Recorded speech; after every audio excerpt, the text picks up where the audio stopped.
Hey everybody, it's Dale Jr. and we're back again for another episode of the Dale Jr. Download, and it is Tuesday and we're just coming out of a hectic weekend in Martinsville. A lot to cover. We got our winter calling in. Amy's here, so a lot to do. Let's have some fun. The following is a production of Dirty Mo Media. All right, a quick shout out to Tire Pros sponsoring Dirty Air this morning. Afternoon, evening, whenever you're listening to this. There's few people who love cars as much as I do, but these tire and service experts equally love to drive. Give your vehicle some TLC. Head over to Tire Pros, or you can go to tirepros.com to find that location near you. So, a lot going on at the racetrack. A lot going on in our lives. Where do we begin? All right.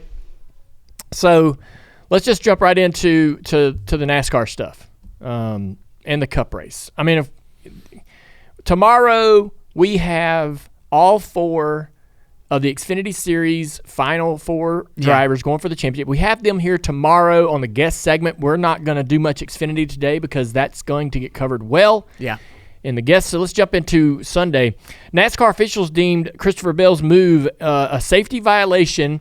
It was it was kind of similar to what Ross Chastain did in turn 3 and 4 a couple years ago. And I don't know. So Bell goes into the corner, gets a little bit loose underneath Bubba Wallace. He chases it up into the wall. Once he hits the wall, he has two choices.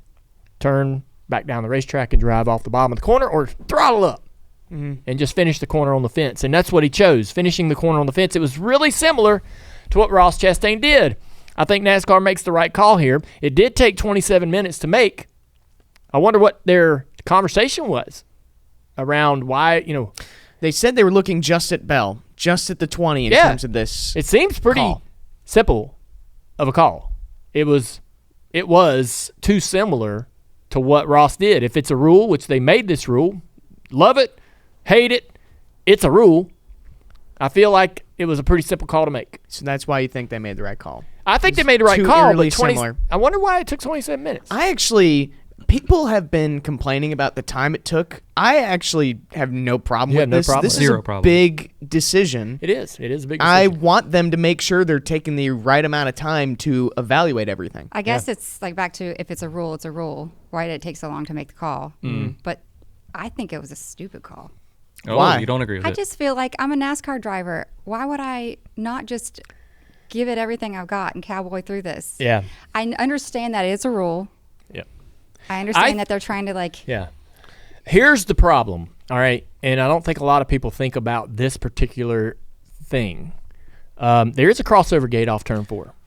All right? There is a imperfect area of the safer barrier and retaining wall that could be compromised if that goes the wrong way, right? It is a safety violation, right? They're not trying to quell competition. Right. They're not trying to take a bow or an arrow out of the quiver here. I think that it is unique to Martinsville, and I think if the gate wasn't there, they may look at this a little differently. They may be a little more they may consider not being so strict about it, but I think since the crossover's gate there, they don't want a problem. It's a safety thing. It's for I can understand that. And Ross did it and got out and said, I don't want to ever have to do that again. That hurt. It was physically painful. It's you would be risking a head injury, a concussion. Let's not sugarcoat this. And that's not overstating it. It's absolutely a risky situation physically. You're wrecking your car, basically, to make this move. So I think it sucks that we have to have the rule. It's not a fun rule. I think it's absolutely probably necessary considering that there is a crossover gate over there. And if there wasn't a crossover gate, then I would maybe be more akin to say, all right, drivers, it's up to you. So if he does this in 1 and 2, less of a problem? I don't have as much of a problem with it because the crossover gate's not over there in 1 and 2, and that we've seen what happens to crossover gates when they're compromised. they're going to run directly into the end of a concrete barrier, which will not be good. Do you think he would have ever done that if he had not seen Chastain do it before? I don't know. Probably not. I don't know. I mean, it's a video game. Separate enough. Like a new thing happening. It's a video, especially now that they know it's illegal of a move. It was called a video game move when it happened the first time. It's absolutely in the back of their minds because of, Ross Chastain. These are younger guys. Like these, the older guys that didn't play video games, didn't run on sim, didn't do all those things. These guys are running on sim every week. They ride the wall. They know it's faster. They go into sim. They know how to trick the sim. I mean, it's in the back of their mind in some weird spot where it's always possible. You can't trust a driver to not do it. And so, anyhow, good decision. We're wondering why it took 27 minutes. I don't care that it took 27 minutes. I'm just wondering, why was the conversation so long? Right? But, NASCAR wanted to make sure they got it right, I assume. Elton Sawyer said, when you look at it today, clearly up against the fence, they're in turn 3 and 4, rode the fence all the way around turn 4 there. Strictly, it's to protect our drivers as well as our fans. Said it was a straightforward decision. The other thing that is not straightforward, we're going to move on, all right? Race manipulation, all right? And this is where it really gets ugly. And it's Tuesday. If anything comes of this, it will be after this show. Yeah, we're taping Tuesday morning. Right. And so that's the unfortunate part is we can't react to what I believe is going to happen. Which is? NASCAR is going to penalize. NASCAR is going to punish. I will be shocked if NASCAR comes out this week and says, we didn't see anything, or we're not going to make a call on that, or that's strategy call. That's a strategy that we're going to allow. Ross Chastain, Austin Dillon, running side by side. William Byron's right in front of them. He is struggling. He is on old tires. Those two drivers driving Chevrolets, just like William Byron, are sitting right behind him. Both appeared to have the car to go around. Both appeared, especially Chastain on the outside, they appeared to have enough race car to get by William Byron. There's a lot of chatter on the radio. Not really direct, do not pass William Byron, because it was not really super direct, but it was enough information from spotters, from crew chiefs, or what have you, that you could speculate without a lot of work or effort that they were being told it's probably best if you just leave that guy alone. And so Dillon says, hey, does the one CC know the deal? Meaning, you can assume that he's saying, hey, does the one know not to pass the 24? I'm sitting here doing what I think I'm supposed to be doing whatever I feel like I've been told to do, whatever. And I'm wondering, because the one's on my outside now, and he looks like he's kind of getting up. There was one point where he almost got to the right rear quarter panel of the 24, and the 24 shaded low on the straightaway, and you're like, is Ross going to pass him? Damn. And so, Dillon's saying that. The one car is getting told nice and smart with the 24. 24 is one to the good. So that's the information that I think could doom them. Yeah, I agree. Right? Bubba Wallace reports that he might have a flat tire. If I'm looking at the in-car footage of Bubba's car, the car looked like it was a handful. I mean, he's sliding in the corner, chasing it up the.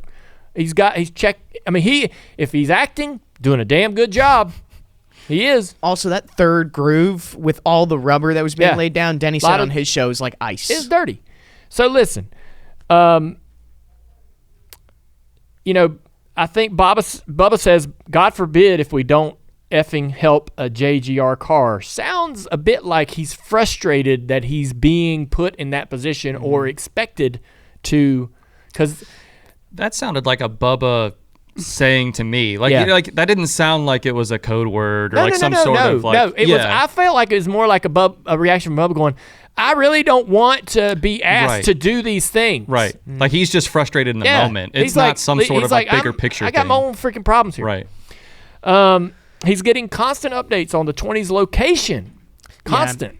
Yeah. So those are the things that NASCAR is going to look at. And they are being, this is a question, without social media, without all of the people putting all of this content on social media for all of us to consume, because I've seen it, there is no question that anything and everything that was said is being absolutely scrutinized and picked apart on any social media platform.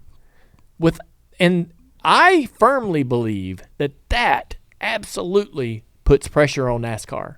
NASCAR can say, or they could say, hey, we make decisions based on our own internal conversations and thoughts. But I have to believe that the court of public opinion absolutely influences whether things might get looked at, right?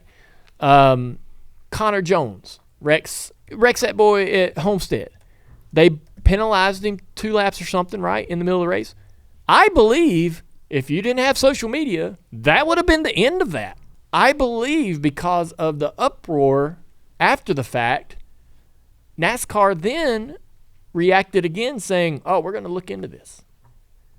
Right? The pressure's certainly on them more than it ever has been. Yeah, and so I believe that they will, not solely due to the social media conversation, but partly due to it, really dig into this, right?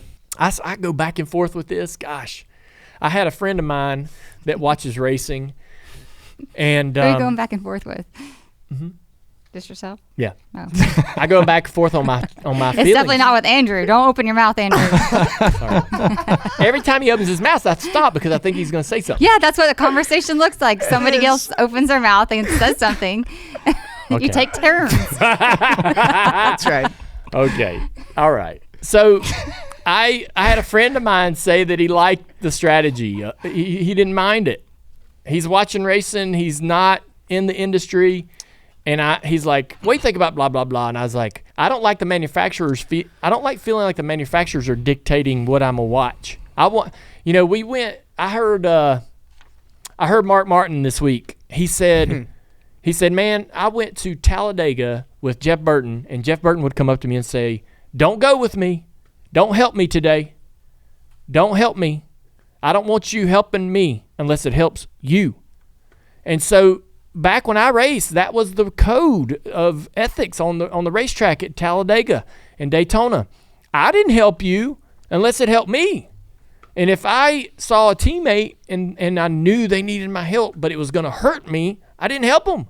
And I would go after the race and go, couldn't make that decision in that moment. I know it's upset you because you want me to be there and be your wingman, but that would have hurt me, not helping me. I'm not doing it. That was the way we raced. I loved that explanation from Mark because I've tried forever to help my Hendrick teammates understand my mentality because they were all about, we got to help each other. And even if it hurts you, I expect you to get in there and help me. And I'm like, I don't know. That's not doesn't how feel like racing to me. That's not how I'm going to win this race. That's how you're going to win this race. And so, Mark really did a good job explaining. And that's where all of this sort of, we could probably say began, was at Daytona and Talladega, where the manufacturers were getting teams and drivers in rooms and saying, hey, man, we really expect all y'all to know what you're driving and who you need to be helping. We're all going to pit together. We're going to do all these things that are going to give a Chevrolet or a Toyota or a Ford the best opportunity to win. And I'll be honest, it ruined my enjoyment of restrictor plate racing at Daytona and Talladega. It was still interesting to watch, but it wasn't as good when I knew they were all individually out to get each other and win this race. And, you had friends you liked to draft with. I drafted with Tony Stewart all the time because I knew Tony was probably going to do what we both needed in the moment, right? And so that was fine, but, for the most part, I was out there doing everything for myself. And when that changed, the manufacturers came in and sort of influenced this sort of, we're all in this together and we all need to be, don't help the other guys, help these guys. It really changed it for me. And so that's why I never loved tandem racing, because some guys, you have tandem racing, fans loved it. But the guy pushing was not going to win the race, and he knew it. And he was making a choice to run, at best, second place. What the frick is that? That's not racing. That's not what I want. I don't want to get in a car and go, I'm going to push this guy to the win. That's my goal today.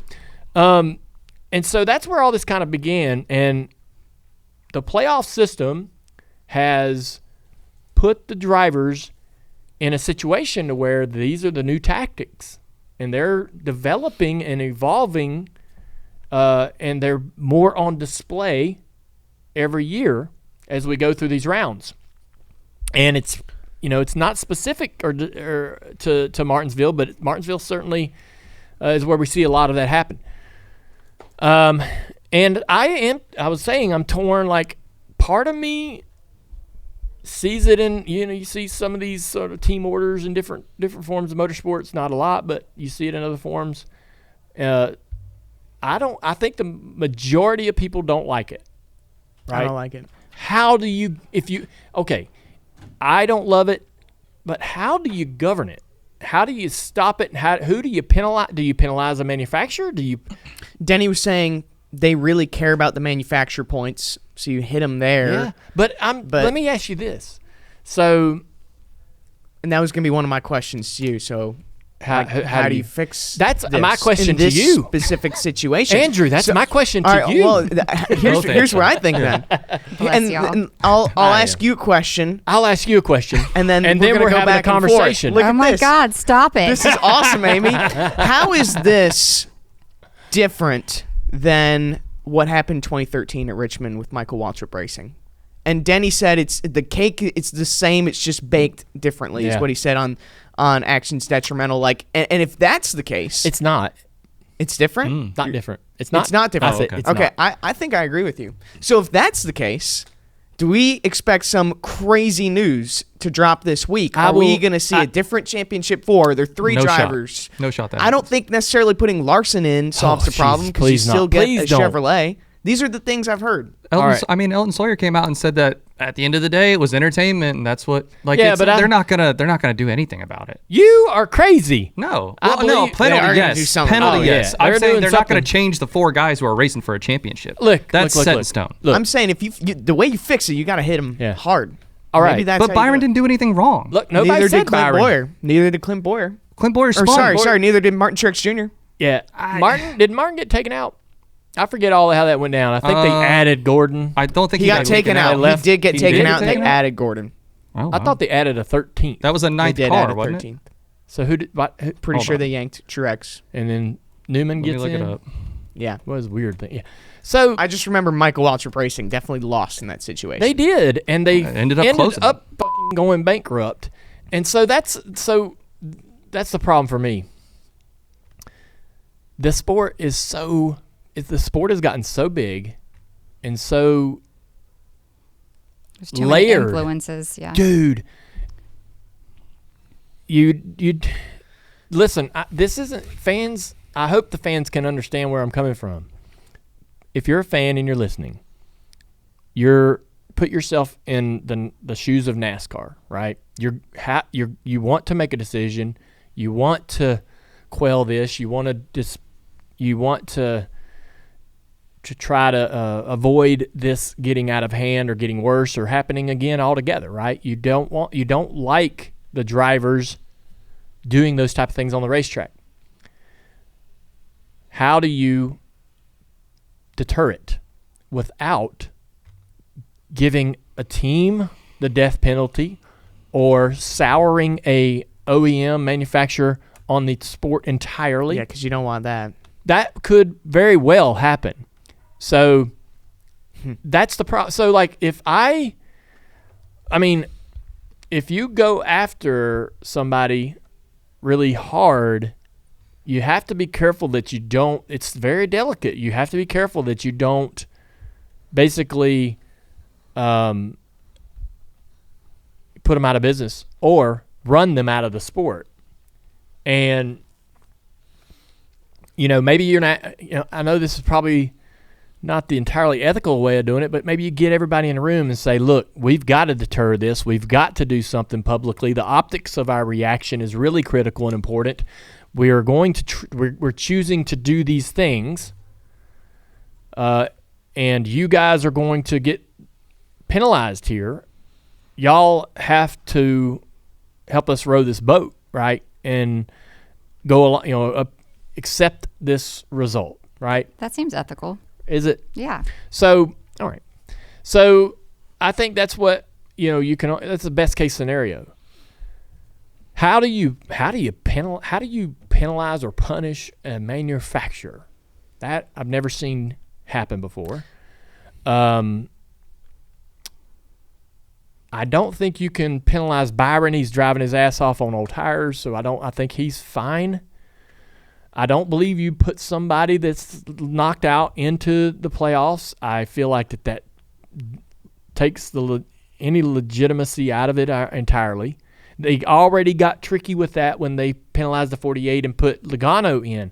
That hurt my confidence or my gut feeling about this championship a bit, right? And so doing more of that is going to continue to. I'm going to lose my as a fan. I'm going to lose my the value of this is in question, right? Sure. And so is it it's a championship with an asterisk. Yeah. So Asterisk. Yeah. asterisk, whatever that word. You got is. it A right. what? Asterisk? Asterisk. Yeah, Asterisk. that's not what he said, though. I didn't put the S on the end. Mickey Mouse Asterisk. Championship. I didn't know if it was a Mickey single Mouse Championship, asterisk. yeah. That's Good another way one. to get around it. That's harsh words, there, man. Mickey Mouse. You just the loyalty kind of starts to fade as a fan Yeah. when you can't trust it. I have a That's hard time exactly saying it. I have a hard time saying that publicly, man, because Well- Well, I'll say it. I mean, watching the race. I texted this in our group chat. I was like, I couldn't tell if I was entertained or disgusted. Yeah. Like the whole time, the last couple laps, I was like, Yes. this is horrible. I can't look away. It's like a car wreck. Yeah. I'm like, it is not ideal. No, the Chevys. As soon as Austin Dillon got to the back of the 24, I was like, that's it. He ain't gonna pass him. Yeah. And Yeah, then it was Ross an escort. And then to the Ross checkered came flag. up, and I was like, maybe Ross will, because Ross don't care. And that didn't happen either. And I'm like, what is going on? What Well, am I watching? Let me, if I could, I saw a post on Reddit that I thought was really good, and the elimination is talking about the elimination format since it was brought in. It's been controversial nearly every year. Every year there's been some weird things, right? The format has been put in question, is what you're saying. No, Or just I think there's been some sort of controversy. ever since we've had this format, it's every year has had some moments where doesn't paint the sport in the best light, or dramatic, just purely dramatic, like Jeff Gordon and Brad Keselowski at Texas in 2014. Yeah. But then Ryan Newman uses Kyle Larson as a wall, eliminating Jeff Gordon. Gordon, he had scored the most points, most top tens, best average finish. The deal with Harvick at Vegas, or at Talladega, in 2015. Yeah. You know, You were on the bad end of that. yeah, Kenseth and Logano, Kansas, Martinsville, 2015. Kyle Busch wins the championship, missing 11 races that year. 2016, the fake caution. I'll call it that. The fake yellow, Phantom, yeah. the phantom yellow at the end of Homestead. There was a problem on the track. There was a car with an issue. Was it necessary to interject in that moment to not, pretty much deny Carl Edwards of a sure win? Then Carl and Logano have that nasty restart crash. Pretty much, Carl walks away from the sport after that. And Harvick, who had pretty much the best year of any driver that year, was a non-factor in the finish there. 2018, Joe Logano, despite having 5 less wins and 10 less top fives than both Harvick and Kyle Busch. That was the big 3-and-me year. Yes. Yeah. Yep.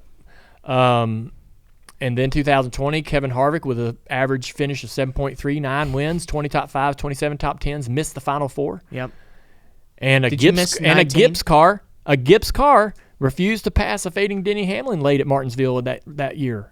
I mean, very similar, not as quite as egregious as what we saw this weekend, but that is not the first time that has ever been done at Martinsville in this. And then, and again this year, there's just been a lot. It's just every year there's these little quirky things that you kind of got to accept because of the format, right? And listen, I've had friends tell me, well, just get rid of the format. Let's just go back to the full old school. God, I'd love that. Dude, if I could mash a button and us go back to the original point structure, I would be mashing it. But that is never going to happen. It's never happening. TV's not going to buy that. And honestly, in 5 or 10 years, fans would have something about, something to complain about in terms of how those championships are shaping up. Is this perfect? Maybe not. Has NASCAR changed it, evolved? Has it changed? Could changes be coming? Maybe. Honestly, man, I don't love. Denny Hamlin, would say each round is a season. It's a 3-race season, and that and then the final race being it's a 1 race at a track that maybe you're good at, maybe you're not. It's just like I don't love that. I don't have a problem with there being a playoff. I don't have a problem with there being rounds and elimination and all of those things, but I just don't think there's enough sample size for us to feel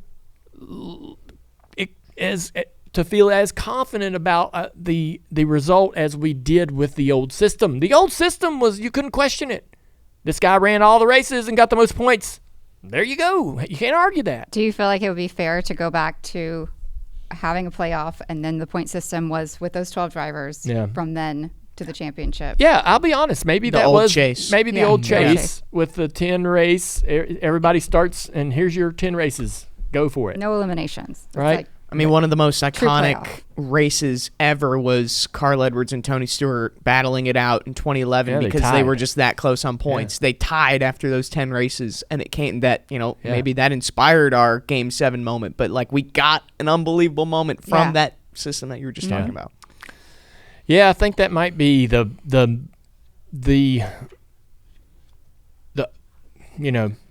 that is not the elimination moments like Martinsville or the final race of a round does get me excited. And you would lose that going to a 10-race playoff. But I feel better about the crowning of the champion at the end of that 10 races than I do at the end of one event at Phoenix, right? And no matter where you put it, the way we do it now, it favors a team a little bit. You've got teams that are good at specific places or specific styles of racetracks or what have you, or on a certain tire that Goodyear makes. They got that one figured out.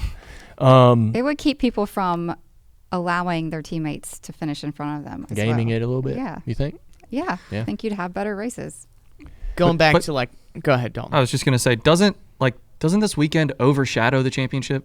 We're not gonna have anything like what we saw last weekend at all at Phoenix. We're not gonna have point. You might have one car maybe trying to get, but not the chaos that we saw. Yeah. And with the 10 race, the 10 race thing that you're talking about, that it is the penultimate thing. That's it. So what you may be saying is, what I'm hearing maybe is that you think that the way it's stacked now, the championship race has that potential to be anticlimactic because of all of the things that happen. Exactly. It's going to fall flat. It's going to, I think you wrote it in our potential. Notes. Potential. Yeah. I'm sorry. Yes, there could be Leave fireworks. yourself open to being. Right. I won't be so close-minded. But if I'm, let's pretend I'm a Denny Hamlin fan.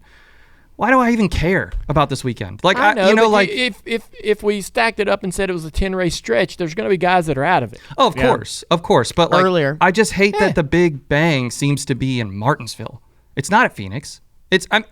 I'll keep my mind open, but 99% of the time, it's not going to be at Phoenix. It's going to be at Martinsville. It's going to be at the Roval, I guess. Whatever. What I do not want to do is try to put ourselves in a box where what we had happen, what drivers seemed forced to do or felt obligated to do, happens in the championship race. Well, that's a good point, and that's not what I'm encouraging. But if there's 10 guys still in it, I feel like it might be a little bit less like encouraged. I agree. I feel like they would be less likely to even care to do that. Right. What do you mean 10 guys still in it? At Phoenix or Homestead. Like they're not eliminated, but their point system is based on Still where, like, matters. if you finish way up here and somebody else wrecks out, like you could finish in a better position. Whereas now, like you're eliminated out and you're just running that's circles. still kind of the case. Not They're still racing for points. The rest of the playoff drivers still. I mean, that's no different than. I mean, when you get to the end, the regular chase, there's still only 3 guys really that have a shot at it.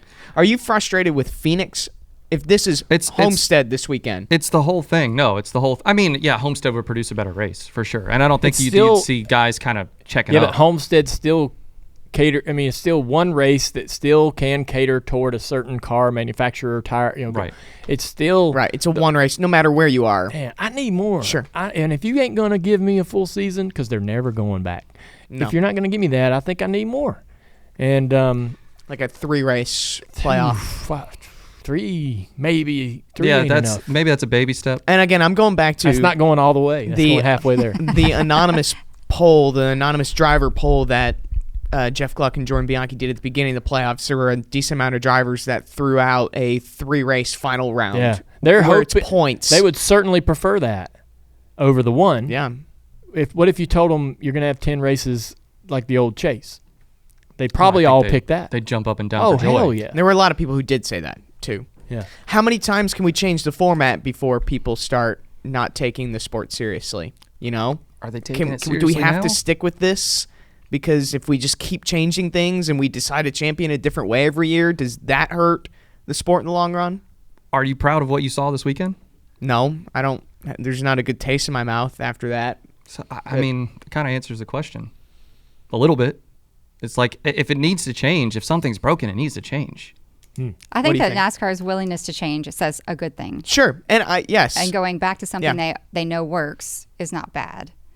But yeah, I mean, the hem-hawing and going back and forth is always just frustrating, I guess. I just feel like that the again, this kind of goes back to like NASCAR. I think we would all be really surprised at the decisions and choices NASCAR would make if they were untethered to network television obligation. Of course. Right? Yeah. Manufacturers, the team alliance. And so, you know, we can all sit here and go, man, this would be a great idea. This would be a great idea. But TV's in the room too. And they're going to go, wait, no, man, we need those elimination races. Those are big deals. We get great numbers for those last races of round 1, 2, 3. We need those. You can't take that. And so, you know, you're going to be hard to and they pay enough money to have tons of leverage, rightly so, right? So that's where all your money's coming from if you're an organization, a majority of it. And so you have to allow them to have some leverage and they've got to win some of the debate on what their end result needs to be. And this is, you know, not that I think that I don't know if TV's totally influenced what we have. If this was like a TV, you know, executive's dream, but I know that they've, you know, they're in the. I would have to assume they were in the room with NASCAR planning this up, right? But it's cyclical, so like if it's not working and fans are stop watching, then well, they're not winning either. So they kind of have. Everybody has to be willing to. Jared made that together. same point on Action's Detrimental yesterday. Fans are watching. Yeah, I mean, well, the numbers go up and down just depending on. Denny talked about it, and he was things. like, you know, yeah, ratings are up over last year, but like, look at 10 years ago. You know, like it's just not the same. No. Like, sure, it's a year-over-year growth. Maybe, you know, we've done some good things this year. I think stuff has been entertaining. Yeah. But like, and so that's what my question was going to be to you. Do you really? Is NASCAR even upset about this at all? Do you think? Like, this is a big weekend for them. Do they even care? Oh yeah. Like, do you think that okay, so you think that they have a problem with what happened on track? Oh yeah. Okay. They don't over the ratings. Like it kind of like I guess like I'm asking like where do they weigh out on? Is it more important want to the get integrity of the racing to I always think be the most important I think thing. that they absolutely aren't happy with the race integrity being brought into question. That makes me happy to hear, for sure. They'll tell you as a driver, don't put us in that spot, right? And we don't want to have to be in this position. I mean, I put a lot of the blame for all of this conversation around race manipulation on the drivers. But the format, they're reacting to the format, right? Or the sim. The what? The sim, as he brought up earlier. No, they're. I mean, you could blame the format. But the drivers make a choice. They make a choice of integrity, and I'm willing to not do what is purely in the mind of a racer, right?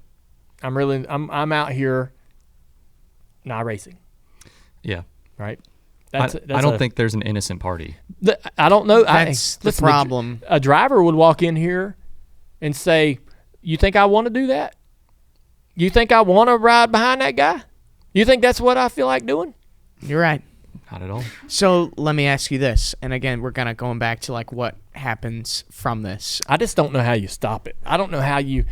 Everybody probably absolutely wants it to stop, but I don't know where you go, what button you push to get it to quit. And you're probably not going to like this idea, but revisiting this, if you take Byron out and you put Larson in. No. Hold on. Hear me out.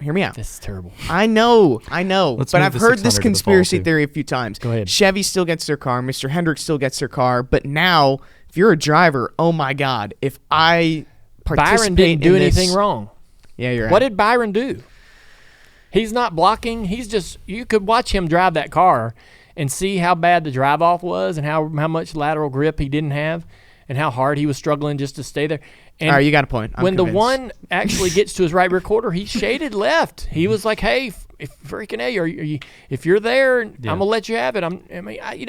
My wasn't throwing blocks. intention was the thought behind it was if NASCAR shows that this can cost you a championship, drivers will be more afraid of that consequence than it is disappointing your own manufacturer. If Byron is to get penalized in this, I would need to hear some race audio from them that would be very incriminating, and I've yet to hear it.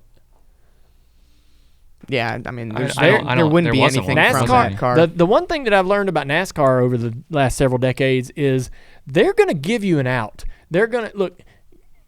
I can watch NASCAR myself. Anybody that's been in this industry can watch somebody. I've done this. You can watch somebody self-spin intentionally and know, not 99% freaking sure that guy spun his damn car out on purpose. But NASCAR's going to give you the benefit of the doubt until you go run your mouth. And I've done that. And so NASCAR will give you the benefit of the doubt in this situation as well until there's incriminating evidence such as audio, race audio, comments after the race, whatever it may be. As long as you're good there, NASCAR can't say for sure with 100% positive confidence that you manipulated this event. So I haven't seen that from the 24. And the pulling guys out of the rounds and putting other guys in. Listen, I mean, I understand the 48 and the 22 deal because the 48 failed inspection. That's one thing. But for this type of stuff, it really breaks my confidence of this particular championship race. Sure. Speaking of, they did do that. I want to confirm in 2013. They pulled Martin Truex out, put Ryan Newman in, and Jeff Gordon. Yeah. So they did. They have done That's that before, right. and look at the fallout they got from that. That they can't do They're that not doing again. it. Yeah, I mentioned that to Jeff Gluck after the race. They can't. And he's like, "Don't give me PTSD thinking about that whole thing." Well, look, they can't do that. Whatever they do choose, if they decide, they've got to be careful that it doesn't permanently cripple any of the organizations or sour a manufacturer on their support of the sport. The manufacturers are so critical to the sport. They're not knocking on the door every day trying to get in here. And so we got to take care of the ones that we have. But again, nobody wants this. Nobody wants the racers making these decisions or feeling obligated to make these decisions or being put in these situations. But I'm not sure how you stop it. I really don't. I'd hate to be NASCAR because you got to pull a lever and not really sure which one to pull, and hopefully you don't pull one that ruins, any kind of organization. It's not a perfect situation, Not however good. you look at it. What hurts for me a lot too is I really feel for Christopher Bell, and I know we just said there's not really an innocent party here, but if the Chevys didn't start playing the games, he wouldn't have even been forced to be in that position to, track down Bubba, or for Bubba to let up, or for him to ride the wall. Like, none of that would have happened if the Chevys didn't start playing the games. Oddly, and unfortunately, I think he's just the victim. I'm not a victim here, but like, yeah, but I don't know how it played out. I know, but you go back to That's what's tough for me, at least. Yeah, because it's like you don't want to punish the guy for giving it his all. I mean, he's giving it his all, and it just stinks to because have that other happen. people are messing with it. But Now you got to start messing with it. but in 2020, it was a Gibbs car, ironically the number 20 that wouldn't pass Denny. Yep. In the same scenario, they're not. Oh yeah, no one's scot free. I know. Yeah, no one's scot free. That's why I think I just woke up Monday morning just not feeling good about any of it. Just none of it sits well. Yeah, and I got a friend that's like, I thought it was a good strategy. I'm like, what? What friend? Kobe's gonna so Kobe. mad. And he's your brother-in-law. That's not the same thing. You've got a family member. I say when I'm talking about people that are watching the sport, he's a casual viewer. He watched it and he said, that didn't bother me. And I'm like, hey, okay, I got to take that into consideration. Here's a guy sitting at Him home. running the wall? No. Oh. The guy's not. The guys are manufacturer. All refusing of to it, pass. yeah, the guy refusing to pass. The teammate thing. I got it. Yeah. They're not even teammates. They just drive Chevys. So the Chevys are like, hey, don't pass the other Chevy. Feels like the same. Yeah. So, I mean, he's a casual viewer watching it and going, oh, man, that was neat, the strategy that they had to employ to try to make that happen. Does that happen in any other racing F1. series? F1. They tell guys and to it's pull okay over in and let F1. the other guy go. Oh, my God. I mean, that's not racing. Team orders is what they call it. This happened this year. Some guy got his first career win because Oscar his teammate Piastri, I believe, pulled over for him McLaren. to let him So win. if you're the guy winning, do you really feel like as powerful as you probably It should? can feel good. And so that's- even to your point on at Victory Lane, on pit road after the race, neither Byron nor Bell Yeah, I saw their faces. looked happy. No, they after hated that. the whole thing. Yeah, I was gonna ask, do you think Byron's like happy going into this week? Like, do you think he carries the same amount of confidence going into Phoenix as he would knowing that he kind of got thrown a bone here? No question he carries confidence. At that level, he's elite. He's a NASCAR driver. He goes in confident. But absolutely, he's sitting there privately thinking to himself, this doesn't feel as good as if I'd have just Gotten it on my gotten own. it Right. on my Yeah. own. Right. It doesn't feel as good, Right. right? It just, I don't know that it could, but I'm just assuming. I don't know, man. We'll have some information later this week on whether NASCAR steps in, what they do. Oh, everyone will have an opinion about what they choose or choose not to do. What do you think they should do? I don't. That's the part that I Do you can't. That's punish the 1, the 23, and the 3? Are those the ones who get punished here? I don't know what you do. Look, they tore Bubba's car apart looking for something wrong with it. We haven't heard what they might have found or not found. They're doing everything they can. I was watching Bubba's M car. It was convincing to me that he was out of shape, in trouble. So if they don't find anything wrong with Bubba's car, I might not. I don't have much to stand on in terms of penalizing him. Now the 1 and the 3, that is absolutely either a 1 race suspension for the drivers, which would probably that'd probably be a deterrent going forward. Oh, I would say you're going to make this choice and you're going to put it in our, you're going to make us have to choose what you're doing here. I would not hate that. Right. I think that might, unfortunate as this may be, that might be the best case scenario for everyone to be able to move forward without a whole lot of collateral damage down the road. I actually think that's your fix right there.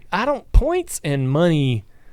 I don't know the money fine stuff. I don't even know, right? Because none of us really truly understand how detrimental that is, right? These are drivers that make a good salary. These are teams that have lots of funding. So where does a real monetary fine stack up? Is it hurtful? Does it? And Denny was even saying the manufacturer would probably pay that. fine. Right. Yeah. This so all let's- feels like policing children. It really does. Like, yeah, I'll take that toy away, or you set time out. But if you can't go on the trip, or if you can't go on that sleepover, or whatever Yeah. else, like that's what would hurt our daughter's Yeah. feelings. I know Yeah. it's not That's the what we same thing. need. And the points, you'd have to see how, is that Does really that really matter? affect him now? You took some points away from the guy, and he went from 18th to 19th. I don't, does that? Or he's so far ahead of the guy that Right. it just Doesn't literally matter. does Yeah. not So matter I think at you'd all. have to say that Chastain and Dillon, it could get announced that they sit out. And I actually, you're like, how do you curb it? That is not a bad step in the right direction, because now if you are involved in some sort of manipulation, I mean, you take the driving seat away and a driver's going to have to watch someone else drive his car that weekend. I feel like that is something most race car drivers are not going to want. It's like you don't want to race? Well, you ain't going to race. The reason why I choose the reason That's actually it right there. the reason why I choose that is because I don't think that runs the manufacturer off or sours their taste about the sport. I don't think it kills an organization like what we had with Michael Waltrip Racing, and it doesn't affect our playoff chase, championship race, whatever you want to, it doesn't affect Phoenix. It's not bad for TV either. Yeah. So- Wow. I think Let's we call found it. NASCAR. Yeah. Let's Done. tell them we figured it out. And I don't really think those two are I wouldn't go any further than that. I think that's pretty much. Unless you No. find something with Bubba, or you Yeah, if don't they- I don't find think something you with do. Bubba. I don't think you do. I think he got up in the marbles. His tires were ice, and that was it. Like You definitely have more of a case for the Chevys, I think. But Bubba played it off pretty well. he's either really darn good or something happened. Yeah. I tend to believe something happened, but we'll see. And when did what he did what Bubba did affect? Did that get anybody in? No. it would have gotten Bell in. It would didn't. have, yeah. Well, because he rode the wall. Yeah. Well, and Freddie yesterday brings up that if they really wanted to manipulate it, as soon as they went a lap down, he would have just said, "Oh, I got a tire going down," and let Christopher Bell get the Had the lucky, lucky dog. dog with And 40 then if to a go. caution comes out, then don't matter. Yeah, You're I saw right. that. I saw that argument. All right. Well, anyways, we got a Felt good. That felt Did we kinda get it all out? therapeutic. Did we get? Yeah. I feel like we need a gavel. I know. Courtroom. That's it. well, we know NASCAR is going to look further into the on-track actions of the competitors during the race Sunday. We expect those decisions to come early this week or midweek. It was a hell of a win by Blaney. I predicted Blaney would go battle for his second championship, and he's making me look pretty smart by putting himself in the finals with Logano, Reddick, and Byron. And Ryan's going to call in. And He's actually here right all now. right, so let's get him online. Let's talk to Ryan, see what his thoughts are on the weekend. We got our winner from this past weekend at Martinsville, Ryan Blaney, the champion, Ryan Blaney. And he has won Martinsville, similar to last year, vaulted himself into the finals at Phoenix to go for the repeat. And I just want to say, I might not be the only one, but I picked this to happen, right? Y'all remember that, right? I said the guy's going to win it again. I didn't think it was going to be this dramatic, but no one else. I don't know. Did anybody else pick him in this room? I don't think so. I did not. Sorry, Ryan. Sorry. Yeah. Sorry. Well, Ryan. anyways. Hey, that's fine. Screw all y'all. So Ryan, listen, man, you had a solid year. Had to been a lot of fun going into this year as a champion, right? You've checked this massive box. So much pressure is off your shoulders, and now anything beyond this point is just gravy. And here you are with a chance to win another one. How does this feel different than last year? Yeah, I mean, it's definitely been a fun year for sure, and coming off what we did last year, and I honestly I personally feel like we've had a better year. I feel as a team we've been stronger this year than we were last year. Like through the year, and I feel like we haven't really gotten some of the results that we deserve. Just kind of gotten caught up in a lot of wrecks and all that stuff. But I feel like us as a group, we're doing great. But yeah, I mean, I don't know. I think that experience helps, like kind of going through the playoffs. Our playoffs had a lot of ups and downs. Like I feel like we like there was one race in every round of the playoffs that we got in wreck. Like, we ran great at Atlanta, went to Watkins Glen, wrecked on lap 1, got to the next round, and then got wrecked at Talladega the second race and came back, still transferred, and then wrecked in Las Vegas, round 8, and then we put together 2 good weeks. Like I think just the mentality of our group, having gone through it once and succeeded, like that just really put us in a good spot of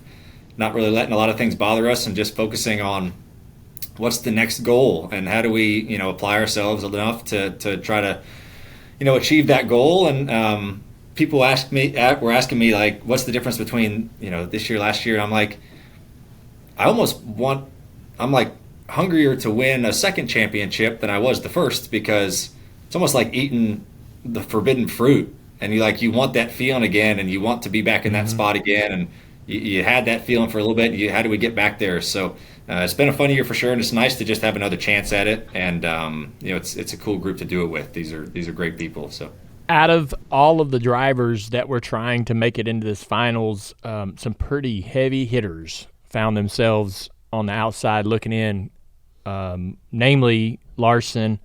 But you had, Chase sort of peaking at the right time at this part of the year.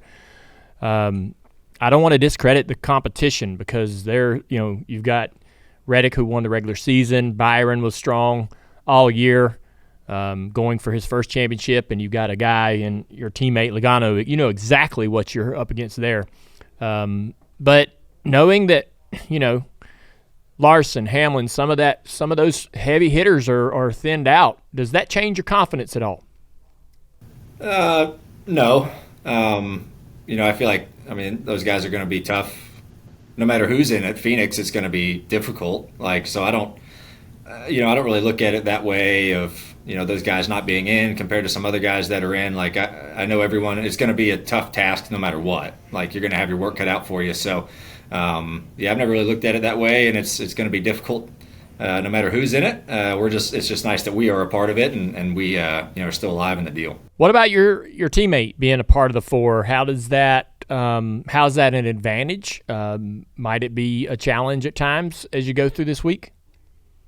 Yeah, on the good side of it, it's great that we have 2 chances to bring Roger another championship, right? And bring Team Penske another championship, try to win them 3 in a row. That is great. That is great for our whole organization and group, that you have upped your odds and your chances of winning and bringing the trophy back here to Team Penske. The other side of it, yeah, maybe people might think it's difficult when you're kind of racing against your teammate, but on that stage. But I feel like we've always done a good job in our group of racing each other with a lot of respect, and no one's really taken away from anything. Like, we've always worked really well as a team, from crew chiefs and drivers and mechanics of all kind of collaborating with each other and sharing information. And that hasn't changed this week. Like, we're still sharing as much information like we normally do. And then you just, try to go out there and race. And Roger's always told us, right, we've never had team orders. We've never had this type of thing. He said, I don't care who wins as long as one of you win. Like, don't take each other out and hand it to another person, right? So he's let us have the freedom of doing it. And I don't think there's any downside. It's just good that we have, doubled the chances of trying to win Roger another championship. I know you got a championship to go try to win in Phoenix, but another big day coming down the pipe this winter with your wedding. That is bigger than the championship. Are you ready? For sure. I think we're ready. I'm sure G's ready. She's got it all figured out. We're both at the stage right now of, we're coming up on less or just over a month away, and we've been engaged for almost a year, and the planning stage is fun for the first handful of months, and we're just over it. Yeah. Like, we're tired of planning. We're just tired of. We just want the day to be here. We just want to be with our friends and family and with each other, and just finally do it. So yeah, we're just super eager to finally get out there and have a good time. What's the most common piece of advice people are giving you about that experience? What do you need to do on that day? Enjoy it with each other. There's going to be tons of people there, but this is y'all's day, me and Gianna's day. Just like anyone who's getting married, it's for you too. So I think that's the best advice that I've gotten so far is just remember that it's you two, and you're trying to make sure everyone else has fun, but definitely appreciate you two appreciate what's going on in the week out there. Yeah, I would say that's not just true for that day. Do that the entire time you're out there. You're going to have a lot of family and friends, and everybody's going to have their anxieties or their needs, and just politely go your separate ways. Yeah. Especially with family. My family was in town when we got married, and all from Texas, and so I had to really help cater to all of their needs because they had nothing here. So it was a lot.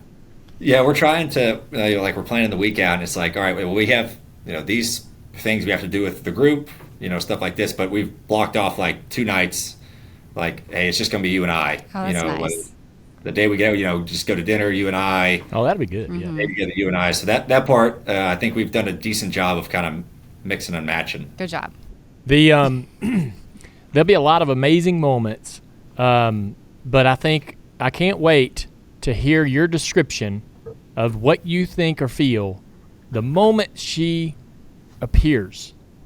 That is like when I look back on our wedding, that moment when I first saw her as she's coming down the aisle was hard. It's hard to describe. I can't. But it was beyond anything else that happened the rest of the week. We didn't do pictures or anything like that beforehand, so we didn't see each other. Yeah. So and that I guess that kind of probably made it a little different for me. But man, I mean, you know what your wife looks like. You know what you think she's going to look like in that moment. But it just all hits home that you're making this decision together. And I'm happy for you, man. I'm excited about that. I can't wait to see you go through that experience. But appreciate your time today, man. You got a big task at hand this weekend, and I know you're ready for it, and I'm excited for you, and hopefully everybody there puts on a show. The sport needs it. The sport's excited about it. Hope we can finish the season strong. Yeah, it'll be one to watch, so it's always nice to see y'all. Thanks for having me, and we'll talk to you soon. Sounds All good. right, buddy. Bye. Hey, everybody. I want to talk to you a little bit about Safety Culture. You may know Safety Culture's logo from Shane Van Gisbergen's car, but Safety Culture is more than just a sponsor. It's also the workplace operations tool for the Trackhouse Racing team. And what does that actually mean? Well, the team uses Safety Culture's app to manage everything from pre-race inspections on the car to assembly checks, and they even do some of their training on the app. Every race team has an incredible amount of individuals that maybe don't even travel to the racetrack, work back at the shop, that are a big part of the success of that race team, preparing cars, getting them ready to go to the racetrack and run these races and try to win checkered flags and ultimately championships. No matter what you're trying to achieve, no one has time to waste. From construction sites to factory floors, Safety Culture is designed to drive improvements not just in safety, but broadly across quality and efficiency too. Are you ready to put your workplace in the pole position? Well, head to safetyculture.com/SVG. Always fun talking to Ryan Blaney, and I'm excited that he's keeping my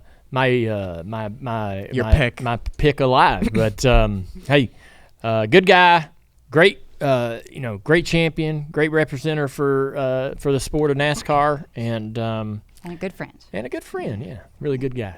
So, I mean, you what do you think about? You excited about him? I'm excited. Finally settling down here. I mean, let's put the championship aside. I know you're excited about the wedding. I'm excited about both. I didn't predict him to win. I picked Kyle just because it's like a hard thing to do to win twice, especially in a row. Well, he didn't win it yet. And Larson's been, especially at the beginning of the season, always very strong.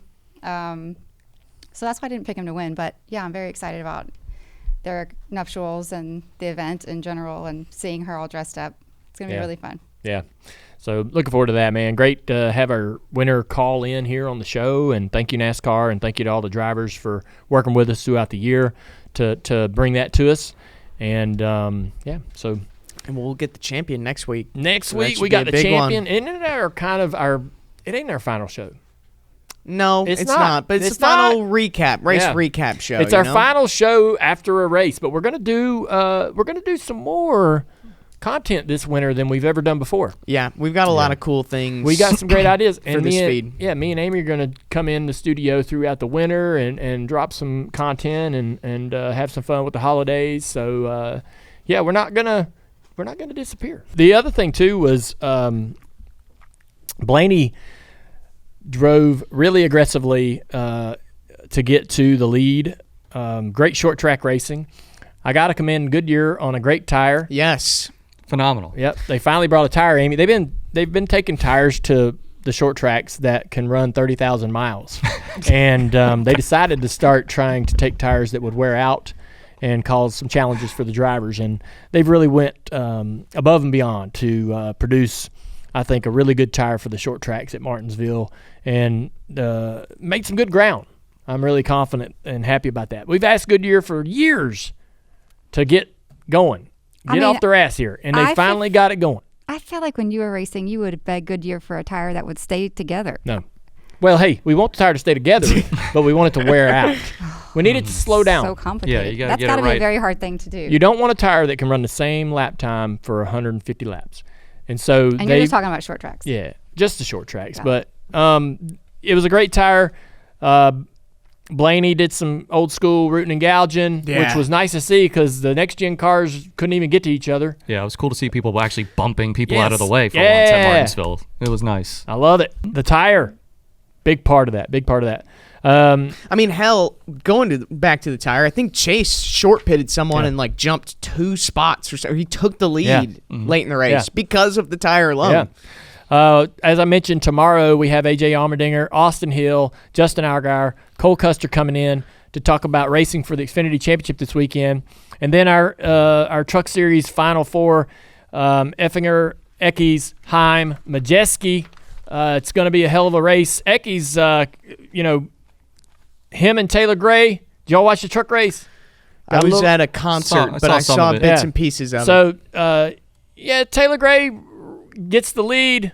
I didn't see anything wrong with Short track racing. yeah. But Eckes used him up, run him up the racetrack. Again, I feel like I didn't hate it. It was aggressive, but you can't give the guy a shot. You can't give the guy a chance to get you back in the next corner. So if you're going to ship somebody at a short track, you damn sure better make sure they can't get you in the next corner. Ship and run. Right. And so the bump and run, we loved it at Bristol. We've always loved the aggression and contact at the short tracks. I'm fine with it. I know Taylor Gray was unhappy. He had every right to go make a comment, handle his business. And so, yeah, and we love that too, right? We love seeing the post-race dramatics. So it'll be interesting in Phoenix how aggressive the truckers will go. They set the tone. They set the tone for championship weekend. And somebody's going to have to step up because Hocevar's not in it. All right? Gosh, remember that last He will year? love that. He will love that. He thinks that's funny. I think it's funny. So, but we got a big weekend coming up. I'll be traveling to Phoenix to see if Justin can pull off a championship. And this week's segment brought to you by Tire Pros. There's few people who love cars as much as I do, but these tire and service experts equally love to drive. They offer a huge selection of brand name tires and full service repairs, from oil changes to alignments to brakes. They do it all. They're giving your car the TLC it deserves. Tire Pros is unique because each location is owned by men and women in your community, but they have the added support and resources of 600 locations nationwide. So next time you need to take your car somewhere, show your neighbors some love. Take it to your Tire Pros. All right, it's time for Dirty Mo Dough, the best bets that the Dough team is ready to make, has made over the last couple of weeks. We're going to talk about it, but first, before we do, we're going to get with our group bet of the week. So we made a bet last week for the Thursday Night Football group parlay. Thursday Night Football, 8:15 p.m. on Prime. This weekend it's the Ravens and Bengals, but last week, we failed again. Yeah, that's on me. Yeah. Tyler Conklin did not get his. No, he didn't. 2 catches? No, he dropped 1, and then they ran back-to-back plays with third-string tight end. So Yeah. I'll take it on the chin, but I think it's the offensive coordinator's fault there Yeah. for us. I cashed out earlier in the game and made a little bit. So Smart. I just wasn't. I think it was starting in the fourth quarter. There's still a cash out option for a couple bucks. Yeah, it was a good ending to the game. The beginning of the game kind of sucked, but Yeah. good ending. Well, this week we got the Ravens and the Bengals, and I've got a couple of ideas on what I want to do for my prop, but you guys go ahead. All right, I'll go first. I'm taking Zay Flowers over 50 receiving yards. They had a big game last week. Yeah, he's looking pretty good. A couple touchdowns. I'm going to kind of compete with you. I'm going to go with Deontay Johnson, 2 catches. He just got traded there, right? Yes, he did. Yeah, Yes, from he the did. Panthers. Yes, he did. Money line? Go for Is that me? I'm picking the Ravens, of course, because, their recent performance, they've been in great form, winning 6 of their last 7 games. Not to mention Lamar Jackson's having an MVP type season, 20 touchdowns. At least that's what AI is telling me. Not a bad pick. All right, so 9 out of the last 9 games, Derrick Henry has gotten a touchdown. So anytime touchdown for Derrick Henry is sitting there at minus 300. But I'm going to go with the other running back on the field, C. Brown for the Bengals, under 15.5 rushing attempts. Ooh. He's done this 8 out of 9 of the last games, and it's at minus 108. I believe that's the odds for that. So Yes, but you can't parlay it. yeah. Oh, really? Yeah, Why not? I don't know. FanDuel won't let you. No. Yeah. Well, in that case, what about under 22.5 receiving yards for C. Brown? You can do that. Let's do that. All right, so under 22.5 receiving yards for C. Brown. He's done that 8 of the last 9 games as well, and the odds are pretty good to help us get a good return on this. So Yes. there's our 4 prop parlay. Follow Tampa Tim's on Twitter. He will post this parlay when he makes his bet, and we'll all be able to jump on and see if we want to tell that. But the NASCAR bets coming out of Martinsville, how did we do? We did pretty well. I had a Chase Elliott top Chevrolet bet. The group had a couple matchups against Kyle Larson, Byron, and Elliott as well, so that worked out. I think 1 for 2 there. And then I live bet Ryan Blaney to win, so that was a big cash ticket there for me. Nice. All right, going into the finals, what are the opportunities here? Since this is for the championship race, where are you going to put your money? Yeah, I've seen a lot of people asking me on Twitter if they should cash out their pre-existing championship bets, and I've seen a lot of good offers, and I'm always the guy who takes the profit. That's my personal preference, but all the championship guys are plus 280 and under to win. Now you're down to the final race. I don't think there's any sense in cashing out unless you want to profit. I'd let it ride if it's a high odds play. But for me, I think you go with kind of the same strategy as last year. I think Blaney and Penske is so good at these types of tracks. I think you stay there. I think JGR might be a good win bet if you want to go there, because I think they have no cars in the Final Four. They're probably going to bring rockets, and they're pissed off and they want to win. So A little bit of like a revenge race for Seabell, maybe. yeah, exactly. Gonna bring a little bit extra speed. Yeah, and he's plus 400 coming out. So it's the second highest, second best odds to win on the Right opening on. line. So All right, man. Well, Dirty Mo Dough comes out every Thursday. Make sure you tune in to get more insider information on some of the best bets to make and just listening to how they might handicap the field. We'll see if we can finally win one of these Thursday night football group parlays. I feel pretty good about what we've chose leading into the Ravens and the Bengals. 8:15 on Prime. We'll see you. All right, it's time for the white flag. Dropping after the race, the teardown with Jeff Gluck and Jordan Bianchi. I mean, with everything going on at Martinsville, all the drama, listening to all of Dirty Mo Media's content this week would be imperative, and it's going to continue to come out as more things are learned throughout the week. But the teardown is the initial reaction right after the race. Jeff Gluck, Jordan, 2 guys right on top of everything that's happening in the sport, giving you everything they can. Then yesterday, Door Bumper Clear with Jeff Gluck as well, and Actions Detrimental with Denny Hamlin. 2 great shows, giving you even more insight from different perspectives over what they saw this past weekend at Martinsville. Dropping tomorrow's Speed Street with Connor Daly and Chase Holden. Those guys have rocked it all year long. And our guest show, Xfinity Series Championship 4 drivers, all come in to sit down together. And we ask them some pretty good questions, putting them against each other, because they've all bounced off of each other at some point during the season. Dropping Thursday, DJD Reloaded with Ask Junior and more. It's actually Ask Amy this week since she was in the studio. And then Dirty Mo Dough giving you the best bets for this weekend. And also our NFL game, our Thursday Night Football group parlay as well. So, Dalton, you have this week's social media standout. I do. This comes from Ryan Holman 88 on Twitter. He actually had an Ask Junior question stuck out to me, though. He said, is this considered business casual for my 16-year-old daughter's high school night of excellence? They suggested a button-up, and it is a Budweiser jacket. I think it fits. I would love it. Counts. I would love if he wore that. You can certainly put that over a button-down shirt, and you're locked in, man. It's fashion these days. Yeah. All right, man. That's the show. Had a lot of fun today. Love having Amy in here. Thank y'all for being so great to her. Some great conversation around everything going on in the sport. It's hard to know where to land, but we're going to learn more throughout the week, and hopefully whatever NASCAR sorts out and how this settles down, we're all pretty fine, pretty happy with it. So, all right, we'll see you tomorrow. Championship 4 from the Xfinity Series. Stop it in.